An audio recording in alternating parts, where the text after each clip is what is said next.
la noche al descansar, agradezco tus bondades a mi vida, por todo lo que me permites disfrutar.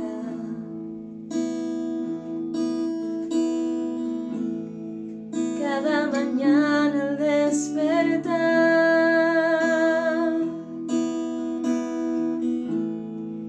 y por la noche al descansar, agradezco tus bondades a mi vida, por todo lo que me permites disfrutar. Aleluya,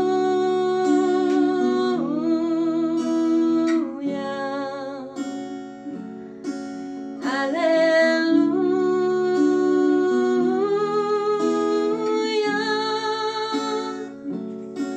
aleluya.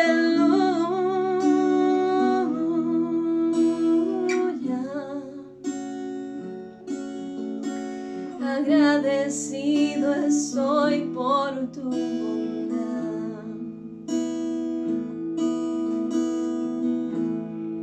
Cada mañana al despertar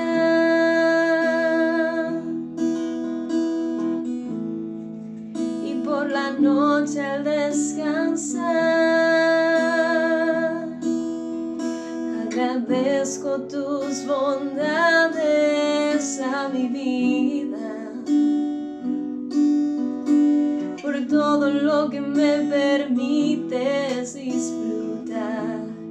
Aleluya,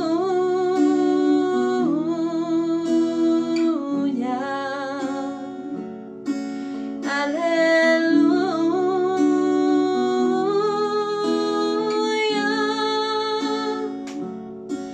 aleluya.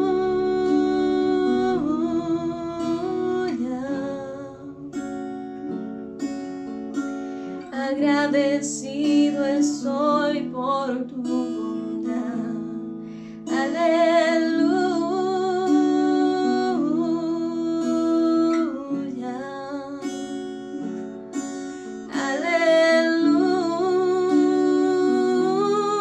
aleluya,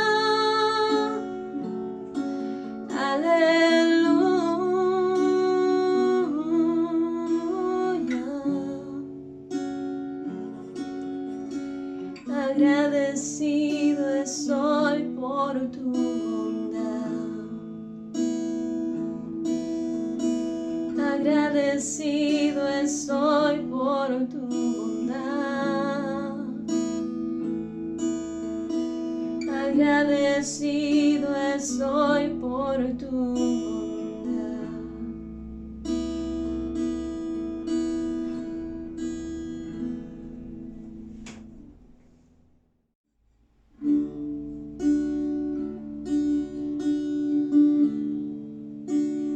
Cristo, yo te amo. Cristo, yo te amo. No hay nadie como tú,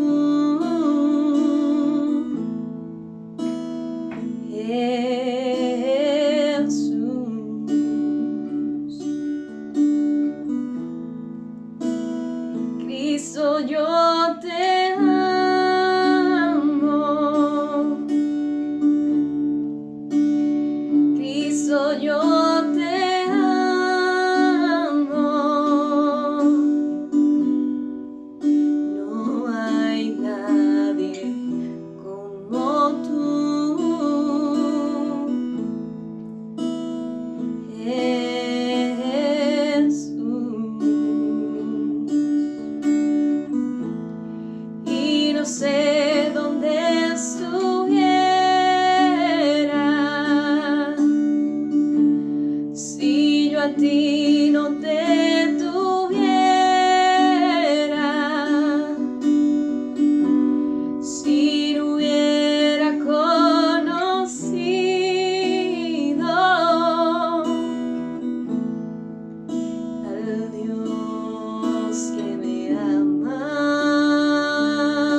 Cristo, yo te amo.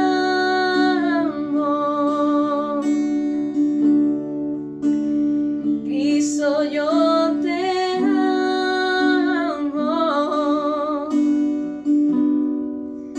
No hay nadie como tú.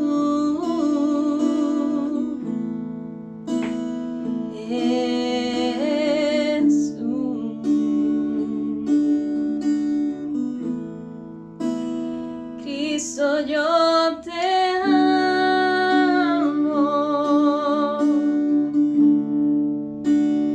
Cristo, yo te amo.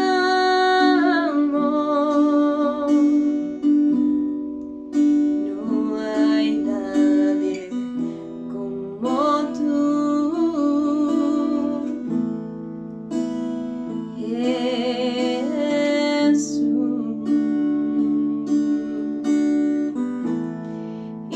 Sé dónde estuviera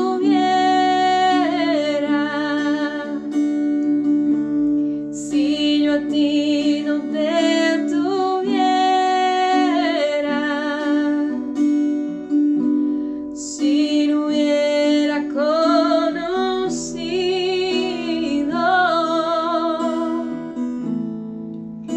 al Dios que me ama. Sé dónde estuviera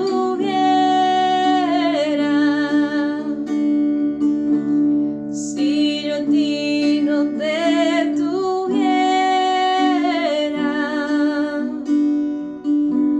si no hubiera conocido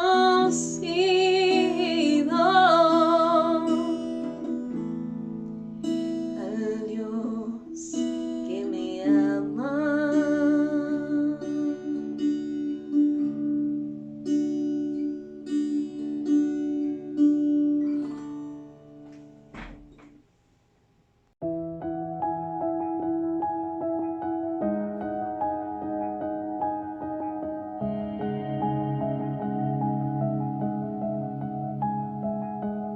Bueno, gracias al Señor, estamos acá. Vamos a empezar un tema en esta semana. Vamos a iniciar un tema que tiene que ver con algo que les voy a decir. Ahorita solo quiero ponerles un ejemplo para entender una verdad de Dios. Imagínese que usted está con su hijo, va con un hijo al parque, ahí de Cartago. Está haciendo un sol increíble y hay un señor vendiendo helados. Entonces usted se viene y hace fila con su hijo, va haciendo fila. Detrás suyo hay 10 chiquillos más haciendo fila. Y cuando usted llega le dice al señor de los helados: solo me queda un helado, nada más. Y usted se queda viendo a su hijo y se queda viendo a los 10 chiquillos que hay atrás. ¿Usted qué hace? Le compra el helado a su hijo, ¿cierto? ¿Cierto? ¿Verdad que sí? No me tengo que sentir mal porque yo sí se lo hubiera comprado. ¿Ah? Exactamente. Vamos en fila, ahí, salados los demás, ¿verdad? Hermanos, ahora sí quiero hacerles una pregunta. ¿Será que Dios le da cosas especiales solo a sus hijos? ¿Y lo hace eso ser egoísta o ser malo? ¿Saben que Dios nos da cosas especiales solo a sus hijos? Hoy quiero hablarles de algo tan especial que Él le da únicamente a sus hijos. Y es precisamente su espíritu. A cada uno de sus hijos. Hoy vamos a empezar estudiando la belleza del Espíritu Santo.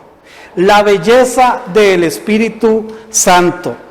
Algo que como hijos de Dios podríamos pasar por alto es el hermoso hecho que Dios a sus hijos nos da grandes bendiciones y nos da la gran bendición de tener su Espíritu, y Él solamente se lo da a quienes son sus hijos.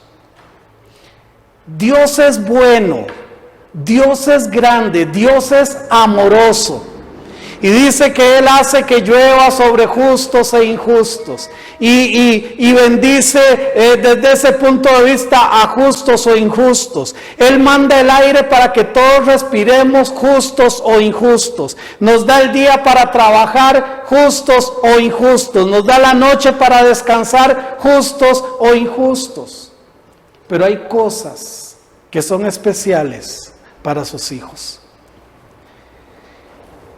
Esto no es algo que las personas que viven sin Cristo pueden decir, que tienen el Espíritu de Dios en ellos.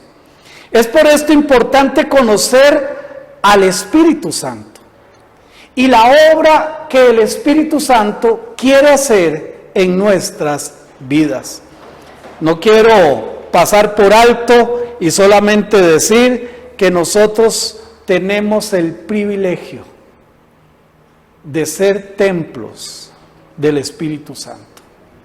Dice la palabra de Dios, estuvimos allí en Juan capítulo 15, en el versículo 26, dice: pero cuando venga el Consolador, a quien yo os enviaré del Padre, el Espíritu de verdad, el cual procede del Padre, Él dará testimonio acerca de mí. Y quiero que vayamos un momentito a Primera de Corintios capítulo 2, vamos a leer tres versos allí del 11 al 14, dice Primera de Corintios capítulo 2, versos del 11 al 14, dice: porque ¿quién de los hombres sabe las cosas del hombre, sino el espíritu del hombre que está en él? Así tampoco nadie conoció las cosas de Dios, sino el Espíritu de Dios. Y nosotros no hemos recibido el Espíritu del mundo, sino el Espíritu que proviene de Dios, para que sepamos lo que Dios nos ha concedido, lo cual también hablamos, no con palabras enseñadas por sabiduría humana, sino con las que enseña el Espíritu, acomodando lo espiritual a lo espiritual. Pero el hombre natural no percibe las cosas que son del Espíritu de Dios, porque para él son locura y no las puede entender, porque se han de discernir espiritualmente. Este tema, mis hermanos, es fundamental en la vida del creyente, ya que, como sabemos, cuando venimos a Cristo, cuando aceptamos a Cristo, Él inmediatamente nos hace templo o casa o morada del Espíritu Santo en nosotros. Y esto, mis hermanos, nos hace tener una relación permanente con Dios. Y puede ser una relación buena, permanente con Dios, o podría ser una relación mala, permanente con Dios. Porque el Espíritu Santo no nos va a dejar, porque el Espíritu Santo no lo podemos dejar. Cuando nosotros aceptamos a Cristo Jesús, somos templo del Espíritu. Y esto, en lugar de asustarnos, nos debería dar un sentimiento de gratitud, de admiración, de reverencia ante la persona del Espíritu Santo en nuestra vida. Podríamos entonces concluir que mucho de la obra del Espíritu Santo en nuestras vidas lleva la intención de entender que nuestra vida debe ser controlada y dirigida por Dios. En otras palabras, que Dios sea el Señor y gobernador de nuestras vidas. Y espero que este estudio nos ayude a entender el por qué estamos nosotros interesados en que nuestra vida realmente se desarrolle como tiene que ser. Yo he dicho en varias ocasiones y en estos últimos mensajes lo he mencionado, hay mucha gente que está alejada del Señor, no porque tengan algún problema con Dios, pero sí porque han tenido muchos problemas con algunos cristianos. Algunos que dicen ser cristianos y viven sus vidas de una manera incorrecta. Pero la intención es otra. Yo quiero hablarles hoy de la belleza del Espíritu Santo, amén. Y quiero primero que entendamos que Él es bello porque Él es Dios. Es que es Dios mismo, la tercera persona de la Trinidad. Y ahora es interesante entender por qué tercera persona. Se ha hablado, la primera persona es Dios, la segunda persona el Hijo Jesucristo y la tercera persona el Espíritu Santo. Pero este escalafón solamente es por poner un número, hermanos. Pero no quiere decir que el Espíritu Santo le hace los mandados a Dios o el Espíritu Santo va a ser subordinado de Jesucristo. No, es simplemente los tres están en una misma posición. Yo sé que es difícil entenderlo. Un Dios en tres personas, no tres dioses en una persona. No es un solo Dios con tres manifestaciones diferentes en cuanto a su rol. Miremos la secuencia de la línea dada por Dios mismo, ahí en Juan capítulo 3, versículo 34 y 35, en el Evangelio de Juan, capítulo 3, versículo 34 y 35, dice, porque el que Dios envió, las palabras de Dios habla, pues Dios no da el Espíritu por medida. El Padre ama al Hijo y todas las cosas ha entregado en su mano. Dice, porque el que Dios envió, las palabras de Dios hablan. O sea, el Espíritu Santo, ahorita vamos a ver más adelante de qué habla el Espíritu Santo, de qué es lo que me habla a mí, de qué es lo que quiere que yo sepa, de qué es lo que Él quiere que yo entienda. Ahí mismo en Juan capítulo 5, versículo 23 y 24, dice, para que todos honren al Hijo como honran al Padre. El que no honra al Hijo, no honra al Padre que le envió. El que no honra al Hijo, no honra al Padre que le envió. ¿Quién envió al Hijo? El Padre. ¿Ok? De cierto os digo, el que oye mi palabra y cree al que me envió, tiene vida eterna. Y no vendrá a condenación, mas ha pasado de muerte a vida. Entonces, ¿quién mandó a Jesús a esta tierra? El Padre. Y Jesús, hermanos, en su condición de hombre, Él lo dijo en reiteradas ocasiones, yo vengo a hacer la voluntad del Padre. Yo no vengo a hacer mi voluntad, yo no vengo a hacer lo que yo quiera, lo que a mí se me ocurra, yo vengo a hacer la voluntad del Padre. Ahora, para Jesús fue fácil hacer la voluntad del Padre. Hubieron momentos muy difíciles. De hecho, antes de pasar por la cruz, Él estaba orando y diciéndole, Padre, si es posible, pasa de mí esta copa. Pero no se haga mi voluntad, sino la tuya. Pero Jesús vino a hacer la voluntad del Padre. El Hijo Jesucristo, ahora, después de que Dios lo envió, el Hijo Jesucristo ahora envía precisamente el Espíritu Santo. Juan capítulo 15, versículo 26. Dice, pero cuando venga el Consolador, a quien yo os enviaré, ¿de dónde? Del Padre. El Espíritu de verdad, el cual procede ¿de dónde? Del Padre. Él dará testimonio acerca de ¿quién? Acerca de mí. Ahora Jesús está diciendo, recuerdan cuando le decía a sus discípulos, a ustedes les conviene que yo me vaya. A ustedes les conviene que yo me vaya. ¿Por qué? Porque si yo me voy, viene un consolador.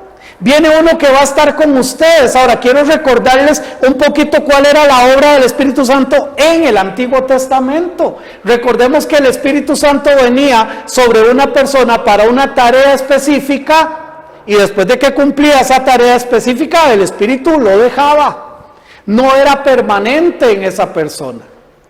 Pero ahora, cuando Jesús dice, yo voy a mandarles el Consolador, ahora es permanente. Ahora le vamos a tener por siempre. Por eso Jesús decía que nos convenía. Dice, pero cuando venga el Consolador, a quien yo os enviaré del Padre, el Espíritu de verdad, el cual procede del Padre, Él dará testimonio de mí. Así como el Hijo es de la misma naturaleza del Padre, el Espíritu Santo es de la misma naturaleza del Padre. Son un Dios en tres personas. Cada uno maneja su rol siendo uno mismo. Dios en tres personas. Yo sé que esto es un misterio para poderlo entender. Esto no es fácil de explicar. Dios Padre, Dios Hijo y Dios Espíritu Santo en un mismo rol. La manera que yo he podido tener un poquito más de claridad para entenderlo, quiero explicarlo, yo lo he dicho en algunas ocasiones. Hay personas que hablan del huevo, la cáscara y la yema y la clara y todo esto, ¿verdad? Pero al final la cáscara no deja de ser cáscara, ¿no es cierto? La cáscara no puede llegar a ser yema, ni la yema llega a ser cáscara, ¿verdad? Entonces, también hablan de los tres estados del agua, ¿verdad? Pero yo quiero explicarlo de esta manera, ok. Yo, Marvin Blanco, aquí delante de ustedes, yo soy el pastor de la iglesia. Y esto es así para cualquier miembro de la iglesia, ¿cierto? Me ven a mí, ven al pastor. Pero resulta que entra por ahí un estudiante del seminario, el cual no es miembro de esta iglesia, pero sí es estudiante, y se me queda viendo y no me va a decir, probablemente no me diga pastor Marvin, me vaya a decir profesor. Porque soy la misma persona, solo que en mi rol de profesor en el seminario. Y si entra una de mis hijas, no me va a decir ni profesor ni pastor, sino que me va a decir ¿cómo? Papá. Y soy la misma persona, en mi rol de papá, en mi rol de profesor y en mi rol de pastor. Yo no cambio, simplemente cambian mis roles. Es tal vez tratar de entender Dios Padre, Dios Hijo y Dios Espíritu Santo. Cada uno con su rol, pero siendo precisamente Dios mismo. Esta promesa del Espíritu nos llega después de advertirle a los discípulos sobre un asunto muy importante. Y por eso leímos allí en el Evangelio de Juan capítulo 15, versículos a partir del 18. Porque muchas veces nos quedamos, sí, pero Dios va a mandar al Consolador, Dios va a mandar a su Espíritu y va a estar allí. Pero, ¿por qué? ¿Cuál era el contexto previo, inmediato? El contexto inmediato era la persecución. El contexto inmediato era precisamente advertirle a sus discípulos sobre el desprecio que ellos iban a recibir del mundo. Y por eso en el capítulo 15, versículos del 18 en adelante dice: si el mundo os aborrece, sabed que a mí me ha aborrecido antes que a vosotros. Ahora, cuando está hablando del mundo, está hablando del sistema de este mundo, ¿ok? Está hablando de las posiciones de este mundo. Cuando Jesús vino a traer sus posiciones, a presentar sus enseñanzas, a plantear lo que Él traía para la humanidad, el mundo lo rechazó. ¿Y por qué será que todavía lo sigue rechazando? Porque el mundo es antagónico a las cosas de Dios, simplemente. No puede jamás, nunca tratar de unir el mundo y las cosas de Dios. Porque el Señor mismo nos dijo, y ahora lo vamos a ver, no améis al mundo, ni las cosas que están en el mundo. ¿Ok? Entonces, cuando Jesús dice, si el mundo os aborrece, sabed que a mí también que a mí me ha aborrecido antes que a vosotros. Si fuereis del mundo, el mundo amaría lo suyo. Pero porque no sois del mundo, antes yo os elegí del mundo, por eso el mundo os aborrece. No esperemos que el mundo nos aplauda, no esperemos que el mundo nos, ay qué lindo el cristiano, ay qué lindo ese seguidor de Jesús. El mundo nunca va a hacer esto. Siempre nos va a aborrecer. Dice la palabra del Señor en el versículo 20, acordaos de la palabra que yo os he dicho, el siervo no es mayor que su Señor. Si a mí me han perseguido, también a vosotros os perseguirán. Si han guardado mis palabras, también guardarán las vuestras. Mas todo esto os harán por causa de mi nombre, porque no conocen al que me envió. Entonces, el contexto inmediato con respecto a enviar el Espíritu de Dios era para tener una compensación o para tener una contraposición de lo del mundo. El mundo aborrece al cristianismo. Por eso yo les he dicho, hermanos, hay que tener mucho cuidado cuando la iglesia está haciendo algo que el mundo está aplaudiendo. Que el mundo, ay, qué bien esa iglesia, vea qué bonita posición tiene el mundo aquí. Ay, qué pensamiento más moderno, qué bien, me alegro mucho que la iglesia esté haciendo eso. Cuidado, cuidado, porque el mundo siempre nos va a aborrecer. Y yo lo he dicho, hermanos, y no me cansaré de decirlo, canciones que en sana teoría son para el Señor, pero se cantan en el mundo, y se queda uno, pero ahorita ya anda una por ahí, ¿verdad? No la voy a mencionar, pero ya anda una ahí por ahí en el mundo, suene y suene y suene. Y suene y suene también en emisoras cristianas, ¿verdad? ¿Qué es lo que está pasando? Yo les he dicho, ¿qué será? ¿Que el mundo se está cristianizando? ¿O el cristianismo se está mundanizando? No améis al mundo, ni las cosas que están en el mundo. Esto sigue siendo así aún en nuestros tiempos. El mundo no nos quiere, somos sus enemigos. Nada que la iglesia haga basado en la palabra del Señor puede ser agradable o agradecido por el mundo. De la misma forma, todo lo que la iglesia traiga del mundo difícilmente va a glorificar el nombre de Dios. Por eso es que nosotros tenemos que tener mucho, pero mucho cuidado en las cosas que entran a la iglesia. Y me estoy refiriendo a un montón de aspectos. Pensamientos, filosofías, corrientes de pensamiento. Ahorita para el mundo está muy bien el hecho de que un hombre se case con otro hombre. Para el mundo está muy bien. ¿Y para Dios? ¿Y cuál es la posición entonces de la iglesia en cuanto a esto y en cuanto a un montón de cosas más? Hermanos, no podemos ignorar que el mundo nos va a aborrecer y lo seguirá haciendo. Lo seguirá haciendo. Y todo lo que nosotros pensamos o creamos o hayamos interpretado, nosotros tenemos que traer todo eso ¿a dónde? Aquí. Y que sea Dios que a través de su palabra quien nos diga si lo que estamos pensando está bien o está mal. Si me he estado dejando llevar por filosofías del mundo, si me he estado dejando llevar por las inclinaciones del mundo, si me he estado dejando llevar por la influencia del mundo. Porque todos estamos en el mundo y todos recibimos influencia del mundo. El punto es que de todo eso yo voy a traer. Debemos de valorar todo lo que hacemos y no dejarnos influenciar entonces por las corrientes de este mundo. Dice también la palabra del Señor en Primera de Juan capítulo 2 versículo 15: no améis al mundo. No améis al mundo ni las cosas que están en el mundo. Si alguno ama al mundo, el amor del Padre no está en él. Ahora, no tiene sentido decirme a mí que no ame algo que yo no pueda amar, ¿no es cierto? Una sopa de piedras, ¿quién quiere una sopa de piedras? Con tronquitos de tallo de café y sin sal, ¿quién quiere eso? No, yo no tendría sentido decirle, no amen la sopa de piedras, ¿no es cierto? No tendría sentido, no, yo no la quiero. Ay, pero unos chicharroncitos, con limoncito. Y si la Biblia nos dijera, no amen los chicharrones, ¿por qué? Porque sí los amamos. Hermanos, es que nosotros podemos empezar a amar el mundo.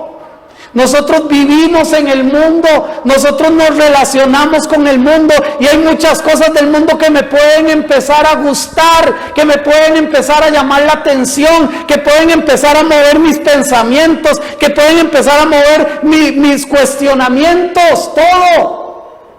Por eso la palabra de Dios es tan específica cuando dice, no améis al mundo. Pero no se queda solo ahí, dice, ni las cosas que están en el mundo. Si alguno ama al mundo, el amor del Padre no está en él. Amar las filosofías del mundo, amar los planteamientos del mundo, amar la vestimenta del mundo, amar el vocabulario del mundo. Cuidado, no lo hagamos. Dice la palabra del Señor, no lo hagan. ¿Qué podríamos o qué podemos obtener cuando se ama a alguien que no nos ama? ¿Ah? Qué feo, ¿verdad? Amar a alguien que no lo ame a uno. Como decía alguien me amó, es amor pasado. Me amará, amor presente. Tiempo presente, perdón. Tiempo futuro. Me ama, presente. Amar sin ser amado, tiempo perdido. Qué difícil amar a alguien que no me ame, qué difícil. Pero saben, dice la palabra del Señor, no ame a quien no te ama, el mundo no te ama. Vos vas a defender planteamientos del mundo y el mundo te sigue aborreciendo. Vas a defender posiciones del mundo y el mundo te sigue aborreciendo. No ames al mundo. No lo hagas. El Evangelio de Juan en primera de Juan, capítulo 2, versículo 16, dice, porque todo lo que hay en el mundo, los deseos de la carne, los deseos de los ojos, la vanagloria de la vida, no provienen del Padre, sino del mundo. Todo lo que hay en el mundo, absolutamente todo lo que el mundo ama, lo que el mundo desea, a lo que el mundo alaba, no proviene del Padre, no tiene sentido. Y para muestra un botón, y eso se dio precisamente ya va a ser casi un año, en España le preguntaban a los, sí, no recuerdo cuál era la rama de la ciencia que les estaban pidiendo que por favor se apuraran a sacar una vacuna para esto. Esto fue el mes de marzo, de abril, cuando estábamos en la crisis más fuerte a nivel mundial. Y entonces uno de estos, español, lo recuerdo por el acento, les dijo, díganle a ¿cómo es que se llama?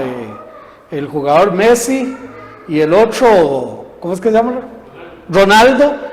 Porque no le piden a ellos, el mundo no les paga un montón de dinero a ellos por patear una bola, de que ellos que tienen toda la plata que ahora busquen la cura a esto. El mundo no prioriza, eso es una estupidez por pagarle a alguien lo que le pagan por patear bien una bola, o sea, y a una persona que está trabajando en un laboratorio tratando de conseguir alguna cura para alguna enfermedad importante, con las uñas tiene que estar trabajando, no tiene sentido. Este mundo alaba lo que no tiene que alabar. Busca lo que no tiene que buscar. El Hijo de Dios tiene que tener una posición radicalmente opuesta a todo lo que el mundo ofrece y dice. Y para esto fue que Dios mandó entonces al Consolador. Dice en Juan capítulo 14, versículo 16. Juan 14, 16. Y yo rogaré al Padre y os dará otro Consolador, para que esté con vosotros, ¿para cuándo? Para siempre. Otro Consolador. Ahí mismo en Juan 14, versículo 26 dice, mas el Consolador, el Espíritu Santo, a quien el Padre enviará en mi nombre, Él os enseñará todas las cosas y os recordará todo lo que yo os he dicho. Y ahí mismo en Juan capítulo 16, versículo 7, dice la palabra del Señor, pero yo os digo la verdad, os conviene que yo me vaya, porque si no me fuere, el Consolador no vendría a vosotros, mas si me fuere, os lo enviaré. Esta palabra Consolador es la palabra Paracletos, que es intercesor, consolador, abogado, o uno que está cerca o al lado para ejercer consolación. Y tenemos el Espíritu Santo, que es Dios mismo, que Dios ha enviado para que nosotros, exclusivamente sus hijos, podamos tenerle a Él. ¡Qué hermosa verdad! Entonces, hermanos, Él es bello primero porque Él es Dios. También es bello porque Él es esforzado. Él viene con una tarea, Él viene con una razón de ser. Allá mismo en Juan capítulo 16, versículos del 8 al 15, solo voy a leerles versículos 8 y 9, pero usted puede leer en su casa hasta el versículo 15, Juan 16, 8 y 9. Dice, y cuando Él venga, convencerá al mundo de pecado, de justicia y de juicio. De pecado por cuanto no creen en mí. Entonces vea que Él viene con una tarea, Él es esforzado, Él es trabajador, viene con la tarea primero de convencer de pecado. Convencer a la gente que somos pecadores. Y es que, mis hermanos, muchas veces nosotros hemos llegado a pensar en algunos momentos quizás que lo que yo hago no es tan malo porque no es tan malo como lo hace otra persona. Y entonces empezamos a poner una línea, ¿verdad? Una línea moral que me cubra a mí, ¿verdad? Entonces, por ejemplo, vamos a ver, yo no fumo, pero voy a poner un ejemplo. Resulta que yo me fumo 2 cigarros a la semana. ¿Ok? Entonces yo digo, bueno, esa es mi regla moral, 2 cigarros. Entonces yo digo, bueno, el que fume más de 4 está pecando. Todavía 2 se la juega, pero ya más de 4 está pecando. Ya estoy poniendo una regla moral que me favorece. ¿A quién? A mí. Así somos. Soy medio chismosillo, pero yo no soy un estafador. Vas a ser chismoso. Ay, pero yo soy estafador, sí, yo estafo, pero yo no soy adúltero. Entonces, está bien lo que yo hago, pero ay, y empezamos a poner escalafones y escalafones. Hermanos, no, simple y sencillamente el Espíritu Santo viene para que nosotros nos convenzamos de que somos pecadores. Y dice la palabra del Señor que la paga del pecado es muerte. Ahora no dice la paga de un pecado, como que si hubieran diferentes estilos de pecados o tamaños de pecados. No, la paga del pecado. Si alguien mató a alguien adrede es pecado, pero si alguien mintió también es pecado. Amén. ¿Sí? Si alguien estafó a alguien es pecado, pero si alguien le gritó a su esposa es pecado. Amén, hermanas. Así es.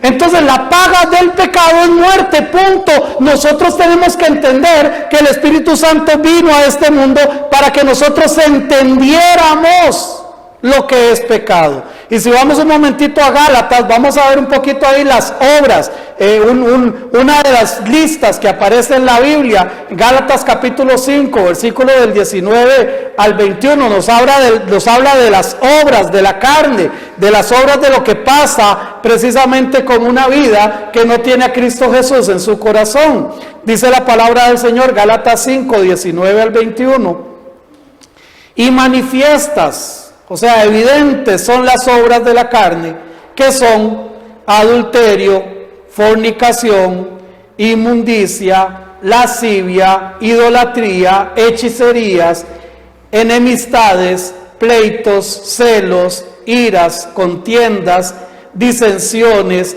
herejías, envidias, homicidios, borracheras, orgías y cosas semejantes a estas, acerca de las cuales os amonesto, como ya os lo he dicho antes, que los que practican tales cosas no heredarán el reino de Dios. O sea, hay una lista grande de cosas que son las obras de la carne, lo que la carne manifiesta, lo que se logra evidenciar en una vida que no está siendo dirigida por Dios. Entonces, mis hermanos, nosotros empezamos allí, empezamos a adulterio, ay no, jamás, fornicación, no menos, inmundicia, ay no, lascivia, no, idolatría tampoco, hechicería, no, Dios guarde, enemistades, pleitos, celos, iras, contiendas, disensiones, herejías, envidias, homicidios, borracheras, orgías y cosas semejantes. Los que practican tales cosas no son de Dios. El Espíritu Santo viene para convencernos a nosotros de pecado, que cuando estamos nosotros haciendo las cosas mal. Hay quienes aman este sistema de vida y rechazan el plan de Dios para ellos. ¿Por qué? Porque no quieren que se les diga que lo que están haciendo está mal. No quieren aceptarlo. Entonces vean lo que pasa ahí en Juan capítulo 3, versículos 19 y 20. Dice, y esta es la condenación, que la luz vino al mundo. Repito, y esta es la condenación, que la luz vino al mundo y los hombres amaron más las tinieblas que la luz. ¿Por qué? Porque sus obras eran malas. Porque todo aquel que hace lo malo aborrece la luz y no viene a la luz, para que sus obras no sean reprendidas. Vino la luz, pero la gente se fue a donde no había luz. ¿Por qué? Porque lo que están haciendo no está bien. ¿A cuántos el Señor nos ha enseñado que lo que se estaba haciendo no estaba bien? Y tuvimos que venir con un corazón arrepentido y decirle, Señor, sí, tiene toda la razón. Voy a empezar a hacer las cosas como usted quiere que yo las haga. Muchas veces tenemos problemas, tenemos conflictos, tenemos situaciones y pensamos que la culpa la tiene otros, ¿verdad? En psicología esto lamentablemente es algo, ¿verdad?, el pan nuestro de todos los días. Ay, es que el chiquito es así porque la mamá tal cosa. Ay, es que el muchachito es así porque tal y otra cosa. No, mis hermanos. Nosotros tenemos que entender que nosotros tenemos un corazón y en nuestro corazón nosotros actuamos y hacemos las cosas. O las hacemos bien o las hacemos mal, pero es nuestra la responsabilidad. No podemos estar culpabilizando a otros de los errores y los hierros que nosotros cometamos. Dice la palabra del Señor, mis hermanos, que esta es la condenación, que la luz vino al mundo y los hombres amaron más las tinieblas que la luz. Y hoy sigue siendo exactamente lo mismo. Hay personas que no les gusta que se les hable de la Biblia. Hay personas que no les gusta que se les hable de lo que Dios quiere, de lo que Dios manda, de lo que Dios ordena, porque sus obras son malas y prefieren seguir haciendo mal las cosas antes de venir y tener que hacer una solución, venir y verdaderamente solucionar. Yo les he comentado el caso de una vez una persona que me decía, ay hermano, tengo una cita médica, por favor ore para que no salga nada. Entonces yo le dije, no, yo no voy a orar así, voy a orar que si tiene algo que salga, más bien, ¿verdad?, que salga lo que tenga que salir y vaya al médico y que lo atiendan, ¿verdad? Pero a veces también, a veces somos así con Dios, ¿verdad? Oye, pues Señor, que no me salga nada, no, que salga lo que tenga que salir, enfrentemos lo que tengamos que enfrentar, para poder entonces a partir de ahí tener un verdadero caminar con Dios. El Espíritu Santo, entonces, exclusivo, sí, para sus hijos. Qué lindo regalo. El Espíritu Santo, quien es Dios. Y también vino para convencerme a mí de pecado. La próxima semana vamos a hablar de justicia y de juicio para poder avanzar en este estudio. Pero déjeme decirle, Dios nos ha dado algo maravilloso a sus hijos. Exclusivo para sus hijos. Y es precisamente el ser templo del Espíritu Santo, el poderle tener a Él las 24 horas al día. Amén. Que el Señor me los bendiga, mis hermanos.